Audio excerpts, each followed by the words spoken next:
Bonjour et bienvenue dans ce nouvel épisode de podcast. N'oubliez pas de rêver, le podcast de ceux qui n'ont jamais cessé de rêver. Ici, ce sont témoignages inspirants et bonne humeur. Je suis Lucie, l'animatrice de ce podcast, et aujourd'hui, j'accueille Magali pour parler perfectionnisme et réussite. Bonjour et bienvenue Magali. Bonjour Lucie, merci. Merci de Merci, m'accueillir.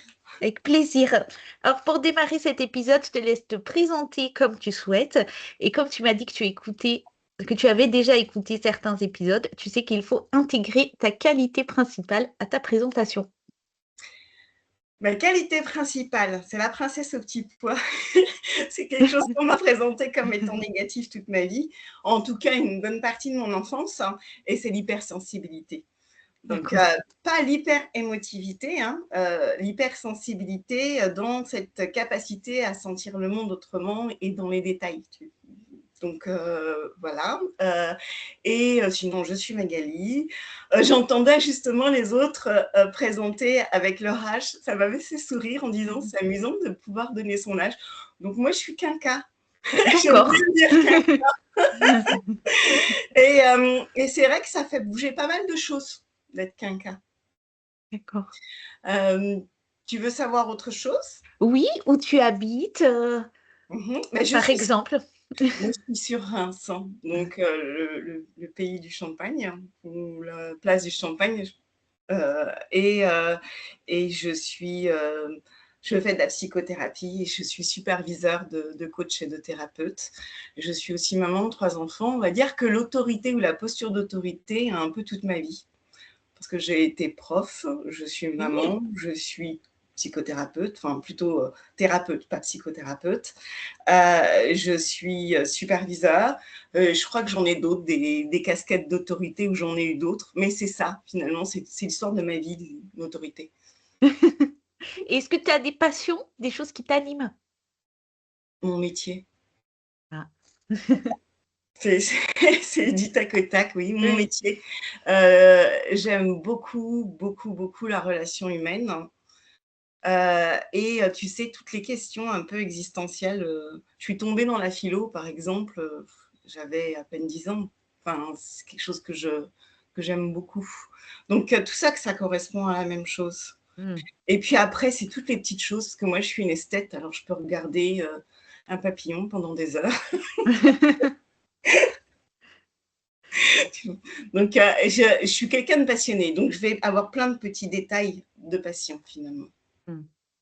Est-ce que tu veux bien nous parler de ton parcours? Et en plus, comme tu étais prof, moi, je voudrais bien savoir, quel type d'élève tu étais. Est-ce que tu aimais apprendre, par exemple? Je viens de soupirer. Oui. Alors, oui, j'aimais apprendre, euh, finalement, je pense que mon profil ne correspondait pas à ce qu'on demandait dans l'éducation nationale. Donc moi, j'avais cette volonté d'être une bonne élève et j'avais beau travailler énormément et je n'étais que moyenne. Donc, ça m'a demandé de développer énormément mon intelligence rationnelle. Bah, c'est pas un mal, parce qu'aujourd'hui, elle me sert beaucoup, mais quand même, c'était pas ça. Tu vois, j'étais un peu l'élève de « Oh, il y a un oiseau qui passe », quoi. Donc, ça n'a pas été des moments très évidents pour moi. Et en classe, je m'enquiquinais comme un rat mort. Excuse-moi pour l'expression, mais Tu c'est as le vraiment droit. ça. Je crois que pour la première fois de ma vie où je ne me suis pas ennuyée en classe, c'est quand je suis arrivée en fac. Que à partir de ce moment-là? Ouais, que à OK. partir de ce moment-là. Mes cours de philo, par exemple. Mes cours de philo, là, c'était bon. Les cours de maths aussi. Étonnamment. Et le cours de Ouais. maths, je m'ennuyais pas. Finalement, j'avais un prof, surtout en terminale, qui avait compris qu'il fallait me nourrir et qui me donnait toujours des exercices supplémentaires et qui fait que là, je m'ennuyais pas finalement. Mmh. Et qu'est-ce qui t'a donné envie, bah, d'être prof? Parce que je l'ai décrété et que je suis une tête de mule et que je l'avais décrété quand j'étais petite. Donc, quand j'étais petite, tu vois, petite, je disais de toute façon, je serais maîtresse, puisque je n'avais pas le terme de prof, et puis docteur de la main. D'accord.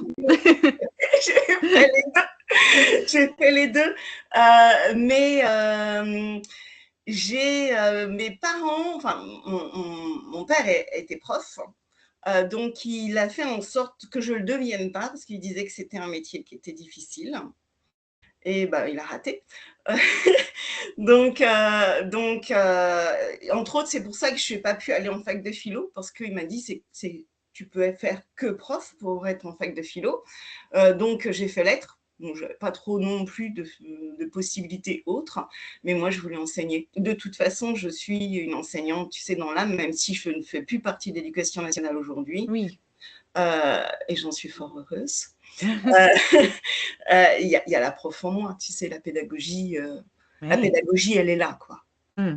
Et du coup, qu'est-ce qui t'a donné le déclic ou l'envie, le besoin, justement de quitter l'éducation nationale et de te lancer, de faire autre chose? Alors au départ, moi, je voulais pas la quitter, je voulais faire les 2. Mais tu OK. sais, quelque part, dès le départ, hem, je voulais mixer un peu les choses parce que, moi, j'ai un bac musique option lourde. Donc, je m'étais dit: «Ah, je vais être musicothérapeute à un moment donné». Donc, Mmh. je passais après par la voie de, je vais être enseignante, puis après je vais reprendre des études de psycho et puis je vais être, psychologue scolaire et cetera. Tu vois? J'avais plein de possibilités. Ça s'est pas passé comme ça, mais de toute façon, c'était lié, les 2 étaient liés. Mmh mh. Donc je voulais continuer, faire, mi-temps, prof dans Ouais. l'éducation nationale, Mmh. puis mi-temps thérapeute. Je trouvais ça, l'équilibre parfait, tu sais, le truc de j'enseigne, je parle, hein, et l'autre, j'écoute. J'écoute. OK. Voilà, tu vois, c'était le truc parfait. Ça s'est pas passé comme ça. Déjà, parce que je pense qu'au niveau de mes valeurs, il y a quelque chose qui fonctionne pas avec, l'éducation nationale. Hem Et puis j'ai fait un burn-out tout simplement. C'est Mmh. qu'un jour, j'avais plus que 2 heures de cours en terminale, puisque j'avais des premières, des terminales en lettres. J'avais plus que 2 heures de cours, j'ai pas pu me lever, j'ai pas pu les faire. Mmh. Et Donc c'est ça qui a été le le déclic? déclic, j'avais commencé à faire les 2 en même temps et je pense que c'est ce moment-là, ce moment d'arrêt m'a permis de comprendre que j'étais en train de me faire du mal en restant dans l'éducation nationale. Bon, maintenant, tu sais, je t'ai dit tout à l'heure que j'étais un peu tête de mule. Quand je suis Mmh. rentrée dans les N, je me suis dit: «Allez, je reste 20 ans». Et Ouais. j'avais pas fait exprès, j'ai pas calculé, mais quand j'ai calculé, ça faisait 20 ans. Ah ouais, donc c'était une fin de cycle aussi, je pense. Ouais, peut-être, ouais.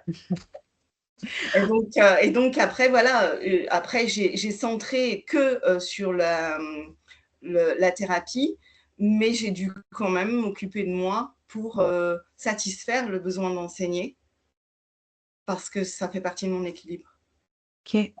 Et aujourd'hui, qu'est-ce qui t'épanouit? Où est-ce que tu trouves du sens dans ton activité? Partout. C'est vrai que c'est dur comme question. Quelque part, partout parce que,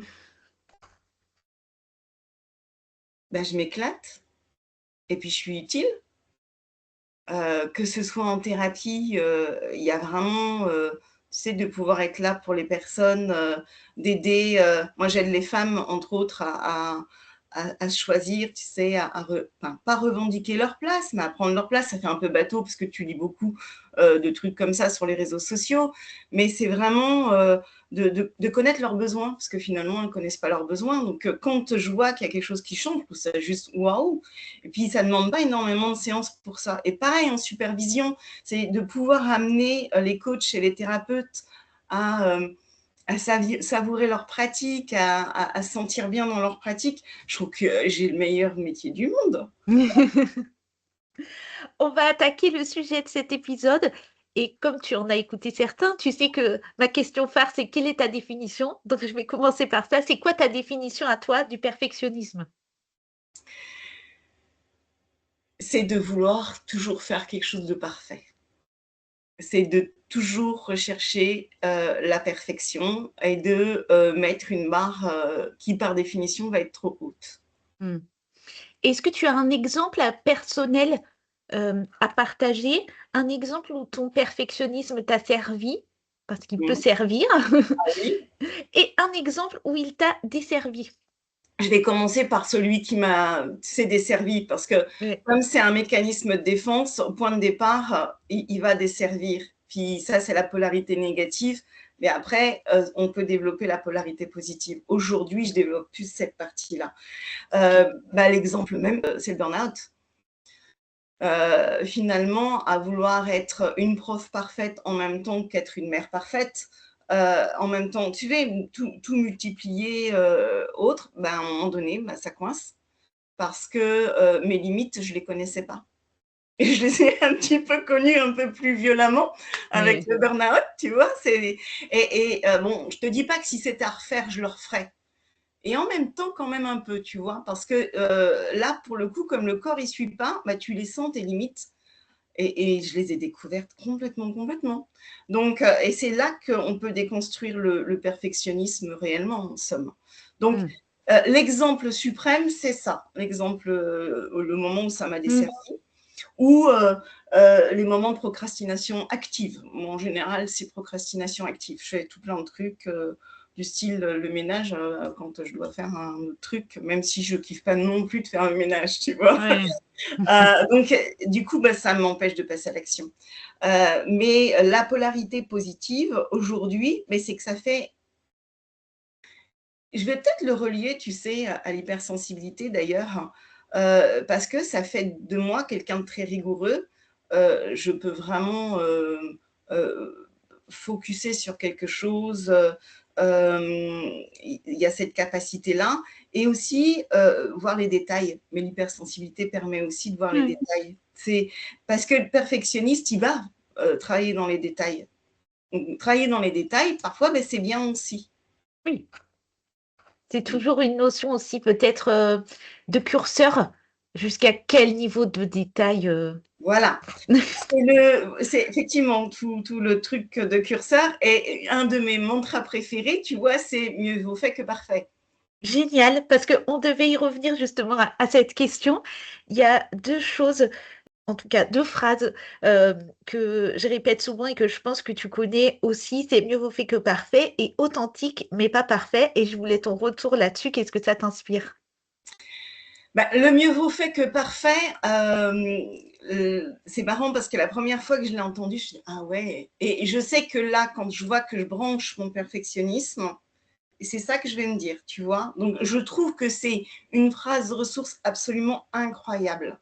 C'est le truc de, ouais, effectivement, je suis pas encore satisfaite de mon post, par exemple, sur les réseaux sociaux, mais c'est pas grave, je vais appuyer sur publier parce que là, c'est trop. Donc, j'adore cette phrase. Et l'autre phrase, c'est, tu disais, authentique. Mais pas parfait. C'est logique parce que de toute façon, la perfection n'existe pas, et bien heureusement, sinon on s'ennuierait. Moi, j'ai envie de dire, je préfère à authentique le mot de congruent. Je n'aime pas le mot, je le trouve pas beau. Ouais. Euh, mais l'idée absolument incroyable. C'est la congruence, c'est de faire ce qu'on pense et ce qu'on dit, et d'être aligné en somme. Mmh mh. Et l'alignement se fait absolument pas dans la perfection. Est-ce qu'il y a justement une idée reçue sur cette notion de perfection que tu aimerais déconstruire? Le fait qu'on s'en embarrasse. Est-ce que tu peux expliquer s'il te Mm. plaît? C'est qu'on peut dire, j'entends souvent, débarrassez-vous de votre perfectionnisme, etc. Mais non, c'est un mécanisme de défense. Donc le mécanisme de défense, on s'en débarrasse pas. Et en plus, le mécanisme de défense, c'est un réflexe. Mmh. Donc, on appuie sur ton genou, ta jambe, elle part. Tu peux pas empêcher ça. Mmh Par mh. contre, tu peux la faire revenir à la bonne place, etc. Donc, on va apprendre nos déclencheurs pour pouvoir revenir, tu sais, sur cette idée de OK, là, je dois brancher le perfectionnisme et autres. Mais finalement, plus tu travailles ton perfectionnisme, et plus tu vas le voir se glisser dans des détails. En somme, si on dit le diable se cache dans les détails, Oui. le perfectionnisme, il se cache dans les détails. Donc, on va le déplacer. Il y a des endroits où on peut en sortir, ou l'arrêter, du moins, tu vois. Oui. Et, à la limite, j'ai envie de te dire, ad vitam aeternam, on va le travailler, ce perfectionnisme. Mmh mh. Donc, en tant que réflexe, tu peux pas t'en débarrasser. Donc, quand moi j'entends certains qui disent débarrasse-toi de ton perfectionnisme. Je me dis débarrasse-toi de la surface du perfectionnisme. Oui. Oui, ok. Il y a deux notions qui sont proches, c'est l'exemplarité et la perfection. Quelle différence tu fais toi? C'est quoi ton regard sur ces deux notions? Mais moi, je pense qu'on ne peut être exemplaire que si on n'est pas dans le perfectionnisme. Parce que l'exemplarité, c'est un côté d'être inspirant. Mhm. Et dans le perfectionnisme, il y a un bout qui peut t'empêcher d'être inspirant parce que tu es dans le personnage. Mm. Donc, un personnage peut être inspirant, mais il y a quelque chose de pas vrai, tu sais. Enfin, il y a du vrai et du pas vrai, c'est un peu plus compliqué. Et l'exemplarité se situe pas au même endroit pour moi, je pense. Ça se situe plus à qu'est-ce que je peux faire pour inspirer l'autre, en somme. Mm. Et donc, si moi je pars de l'espace de perfectionnisme, et je l'ai fait, par exemple en tant que mère, le Oui. risque, c'est de montrer à la personne que je suis censée inspirer, qu'il faut qu'elle soit parfaite. Mm. Pas bonne idée.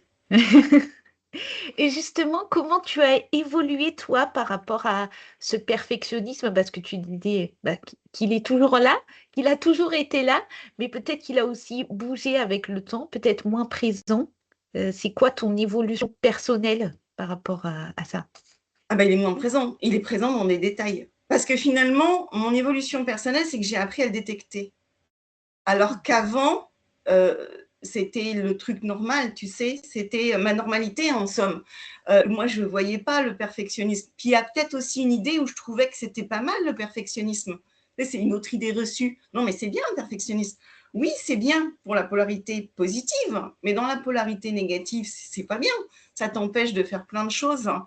Donc, l'évolution personnelle, elle est à relier à ce que je t'ai dit précédemment, c'est que quand tu te prends un mur avec violence et que tu ne peux plus te lever du jour au lendemain et que ton corps, il te dit, non, je ne fonctionne plus, là, ça te renvoie très pleinement au perfectionnisme parce que pour le coup, tu ne peux plus rien faire. Et le perfectionnisme, il est dans le faire. Mm. Ça fait que, au départ, tu traverses tous les trucs assez désagréables. Ce que tu as finalement, comme c'est un mécanisme de défense, c'est pour ne pas toucher à des choses désagréables comme la non-valeur, l'infériorité, tu sais, toutes ces choses euh, dont on s'est défendu au départ en fond protégé et dont on s'est Ouais. défendu, tu sais. Là, oui, je me le suis pris en pleine figure de je ne vaux plus rien. Contre-pied du perfectionnisme, comment tu penses qu'il faut, entre guillemets, dealer avec? Est-ce qu'il faut accepter de déplaire aussi pour le laisser un petit peu de côté? Il faut accepter de déplaire parce que finalement, tu vas développer le perfectionnisme pour plaire et montrer que tu as de la valeur. Mm. Avec la crainte que quelqu'un s'aperçoive qu'en vrai, tu n'as pas de valeur. Parce que toi, c'est la croyance, tu sais, dessous. Donc, comment défaire le perfectionnisme? C'est déjà construire sa valeur. Plus tu es perfectionniste, moins tu as de valeur et d'estime de toi parce que tu ne peux pas accéder à la perfection. Ce n'est pas possible. Donc, tu nourris le « je ne suis pas assez ». Donc, pour contrer le perfectionnisme, il faut nourrir le « je suis assez ». Mm. Donc, c'est une manière. Et ensuite, de switcher entre la polarité négative et la polarité positive. C'est tant que tu restes dans le perfectionniste et que même quand tu le détectes et que tu restes dedans en disant non, moi je veux que ça soit parfait et autres, tu te fais du mal. Mm.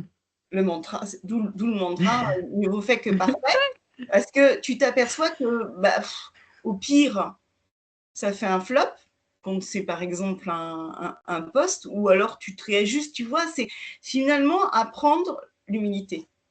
Mm. Je ne savais pas que j'allais te dire ça, Lucie, Oui, oui, mais tu vois, c'est ça qui vient, c'est apprendre l'humilité, parce que dans le perfectionniste, il y a cette notion de toute puissance. Mm. Et est-ce que justement, pour mettre un peu de côté ce perfectionnisme, est-ce que dans ce que tu conseilles ou que tu recommandes, des fois c'est aussi le fait de tester évoluer, recommencer, est-ce que ça passe aussi par la mise en action? Ah ben, ça passe forcément par la mise en action, surtout quand le perfectionnisme t'empêche de te mettre à l'action. Mmh. C'est de revenir à la réalité, tu sais, avec un discernement parce que le perfectionniste, il va dire: «Si je fais une erreur, mon monde va s'écrouler». Tu sais, c'est au départ, c'est un mécanisme de survie, donc c'est quand même la vie quelque part qui est: «Si je fais pas ça, je vais être rejeté». Donc derrière, il y a du lourd quelque part. Donc se mettre en action et expérimenter que non, la vie, elle va pas s'arrêter là et qu'on reste vivant et qu'on reste même intègre, hein, tu vois? Ça permet aussi de casser ça. Mmh. Mais il faut le décider, Oui, ça démarre par là. ça démarre par là. Qu'est-ce que tu observes toi dans tes clientes? Parce que tu as dit que tu accompagnais beaucoup de femmes. Est-ce que Ouais. c'est un sujet qui est en majorité féminin? Est-ce qu'on a des injonctions, liées, à ça? Oui. Ah, oui, je peux pas te dire non. Alors, le perfectionnisme, les hommes le portent aussi, mais nous, on nous a bien appris à être une gentille fille. Tu sais, c'est le syndrome de la gentille fille, de la bonne élève et de l'imposteur qui se pointe, enfin l'impostrice Oui. qui se pointe. C'est-à-dire, on t'a bien dit, sois belle et tais-toi, mais il faut quand même être une bonne mère, il faut être une bonne machin, il faut être une bonne bidule, etc., etc. Donc, oui, on a énormément d'injonctions à être parfaite. Ne parle pas trop fort, ne sois pas hystérique, tu dois être en colère, tu dois pas être ci, tu dois pas être ça. Donc, oui, oui, on a beaucoup, beaucoup d'injonctions. Mmh. Je voulais aussi relier à tout ce qui est vie pro, carrière et cetera. Est-ce que le perfectionnisme pour toi, ça peut être un levier ou au contraire, des fois, il peut freiner, notamment dans l'évolution, professionnelle? Ben, on revient sur l'idée de la polarité. En Mmh. polarité positive, oui, parce que ça te donne une proactivité absolument incroyable. Ça te donne une rigueur aussi, parce que d'un point de vue pro, si tu veux avancer, il faut de la rigueur. Mmh. Ça te donne aussi de la rigueur, tu sais, dans la relation client, par exemple. Oui. Donc, oui, ça c'est la polarité positive. En polarité négative, c'est que quand tu recherches la perfection, tu ne la trouves pas, donc tu n'avances pas. Mmh. Ne serait-ce que par le positionnement, tu vois. Tu veux un Oui. truc parfait. Je sais que ce qui m'a pas mal aidé, c'est le mieux vaut fait que parfait. Et rien n'est gravé dans le marbre. Tu sais, le rien n'est gravé dans le marbre fait que de toute façon, tu dis oui, je peux bouger. Alors que le perfectionniste, il va trouver le truc parfait qui va jamais bouger. C'est, Ouais. il y a quelque chose de très psychorigide quelque part, Mmh. qui fait que ben, ça coince. Mmh. Et à partir de quand le perfectionnisme, il devient un frein? Ben, à partir du moment où tu es dans la polarité négative, où ça t'empêche d'avancer. Mmh. Est-ce que le perfectionnisme, il nous fait rater des opportunités? Et si oui, lesquelles selon toi? La vie, Mmh. la vie, parce que quand tu es dans le perfectionnisme, tu es en survie. Tu es en survie, tu es dans le personnage, tu es dans le donc ça te fait passer à côté de toi. Mmh. Est-ce que tu as un conseil à partager justement sur cette notion, de perfectionnisme? En plus de ce que j'ai dit, auparavant, Oui. c'est de décider, je pense ça c'est le point de départ, de mettre un peu l'ego de côté, et de se dire: «Non, le perfectionnisme ne me rend pas service». OK. Pour pouvoir, tu sais, parce que je l'ai déjà entendu dans mes clients qui disaient: «Oui, mais c'est quand même bien le perfectionnisme, ça permet de». Oui, mais il y a un bout où c'est pas bien, où c'est pas satisfaisant et où ça fait du mal. Donc c'est de décider, d'accepter qu'il y a une partie qui fait du mal. Mmh. Tout n'est pas acheté, bien au contraire. Ouais. Mais déjà, tu vois, d'accepter la dimension de ouais, mais ça ne me rend pas service sur ce coup-là. Mmh. Pour pouvoir après nourrir plus la polarité positive que la polarité négative. Parce que quand tu acceptes, tu vas te rendre compte dans tous les endroits où tu es perfectionniste. Moi, il y Oui. a des endroits, je ne savais pas, tu vois. Ça s'est glissé dans les détails. Alors, tu vois, la mère parfaite, la prof parfaite, ok. remarque, je te dis ça, ok, parce que j'y ai réfléchi. Oui.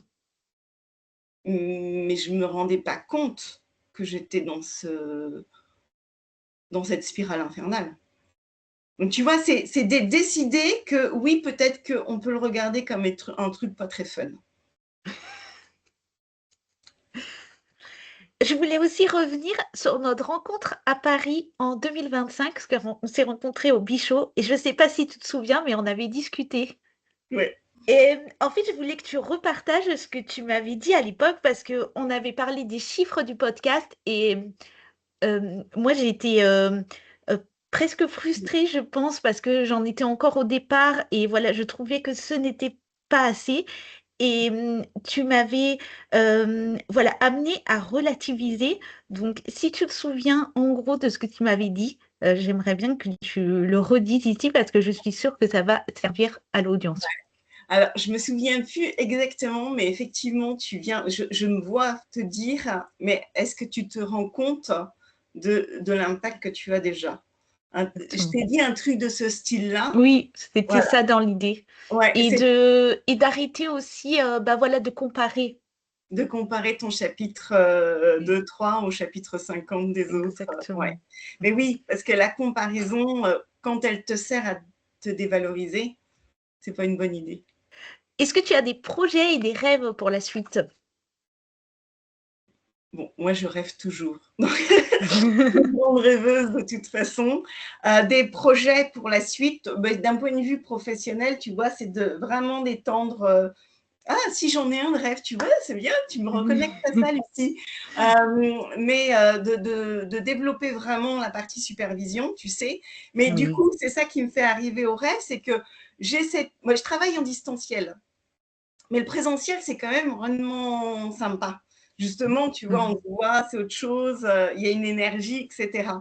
Et j'avais dans mes rêves, c'est peut-être bien le Bichot d'ailleurs qui m'avait un peu déclenché ça aussi, de pouvoir réunir des coachs et des thérapeutes autour d'un séminaire en Mmh. présentiel. Mais tu sais, Top. avec, allez, comme je rêve, j'y vais, dans Oui. un lieu absolument extraordinaire et un peu bon, c'est un peu jugement, mais c'est pas grave, tu vas le comprendre, un peu snob. Tu sais pas vraiment une salle absolument belle, etc. Moi, j'ai besoin que les choses soient belles. Ouais. Et je suis pas dans le perfectionnisme là. Et avec des interventions peut-être diverses et variées justement, mais un endroit pour pouvoir être ensemble, nourrir le besoin d'appartenance et se faire du bien, parce que quand on accompagne, on doit prendre soin de soi. Mmh. Et finalement, je le fais dans la supervision, mais je voudrais un truc un peu plus loin. Alors, c'est pas pour cette année. Développer la supervision, c'est pour maintenant. Là, je vais Oui. lancer un truc de supervision collective et individuelle, tu sais, pour l'année. Oui. Mais le reste, j'ai presque envie de dire que peut-être que 2027, fin 2027 ou 2029, moi j'aime bien 7 et le 9, voilà, que le rêve devienne réalité, peut-être en passant un peu plus petit au départ. Mais j'aime bien, tu sais, toujours projeter dans l'idéal Oui. pour avoir cette idée de, bah là, l'idéal, c'est l'idéal. Donc là, tiens, c'est une manière de casser le perfectionnisme aussi. Oui. Tu sais, de se projeter dans l'idéal en disant, mais parce que l'idéal va te renseigner sur ce dont tu as envie et de dire, OK, mais comment je peux l'atteindre et être satisfaite de ça sans forcément être dans l'idéal, puisque l'idéal, on ne peut pas l'atteindre. Mmh. Donc, Mais c'est aussi oui, c'est aussi un moyen de lancer de manière simple et de s laisser aussi un potentiel d'évolution, ouais. derrière. OK. Est-ce que tu as des rôles modèles, toi, qui t'inspirent? Alors, rôle modèle, c'est les personnes. C'est Qui vraiment ce que je t'inspirent, que vois. tu trouves, inspirantes? Mais moi, je trouve que les femmes, là, pour le coup, parce que c'est comme ça que je me nourris pas mal en ce moment, les femmes qui osent être pleinement elles-mêmes, avec leurs couleurs, tu sais, avec leur manière d'être, bah, dans les personnes qu'on a rencontrées au Bichot, entre autres, bah, Aline en fait partie, Lucie, Aline Oui. Bartoli en fait partie. Je la trouve effectivement très inspirante. On a rencontré aussi Alice Catalino, qui m'a fait mourir de rire quand elle était sur scène. Et je me souviens qu'après sa conférence, j'ai fait l'andouille dans le couloir, tu vois. Et là, je me suis dit, ouais, c'est quand même pas mal. Moi, j'ai besoin d'humour, de joie. Et Oui, donc, c'est quand même pas mal de pouvoir s'autoriser pleinement à faire l'andouille, tout en étant sérieuse. Donc ça, je oui, trouve ça très inspirant. Et une autre personne, j'ai envie de nommer, c'est Nina Ramen. Elle top. m'a inspirée un peu dans le frottement parfois. Dire, waouh, attends, j'avais jamais pensé ça, moi. Mais du coup, tu sais, il y a eu plein de trucs de ah ouais. Donc voilà, c'est des personnes qui vont être, je pense, dans l'assurance de ce qu'elles transmettent, qui fait que soit tu suis pas, mais en tout cas, tu réfléchis. Mm. Sa citation à Nina Ramen, c'est personne n'aime l'eau tiède. Mm, Et voilà, c'est ça que je retiens aussi de son intervention. ouais. Et je trouve ça vraiment très, ouais, bah, ça représente tout. C'est finalement les personnes qui sont pas tièdes. Moi, j'ai besoin de gens passionnés. Tu vas devoir maintenant répondre à la question de l'invité précédent, Ouais. qui était Victor, qui a écrit le livre Tomber amoureux de sa vie et de ses projets. Et sa question est, c'est quoi pour toi tomber amoureux de sa vie? Bah, être dedans ma vie, c'est de vivre ma vie, c'est créer ma vie, c'est d'en faire un chef-d'œuvre, hein. C'est de pas la subir, c'est d'être aligné, c'est pas de faire ce que je veux parce qu'il y a des trucs que j'ai pas envie de faire que je fais quand même. Mais tu sais, c'est de ouais, c'est de vivre, de se sentir vivant et pas être à côté. Et quelle est ta question pour l'invité suivante? Ma question pour l'invité suivante, c'est où dans ta vie, en ce moment, as-tu besoin de t'apporter de la douceur? Très bien. Parce que l'inverse du perfectionnisme, c'est la douceur pour moi. Hmm. C'est le levier pour toi? Mais oui, c'est s'apporter de la douceur parce que dans le perfectionnisme, tu t'apportes énormément de dureté, de jugement, Hmm. heu, je suis pas assez, alors que de la douceur, c'est OK, bah là, je suis assez là. C'est doux. Oui.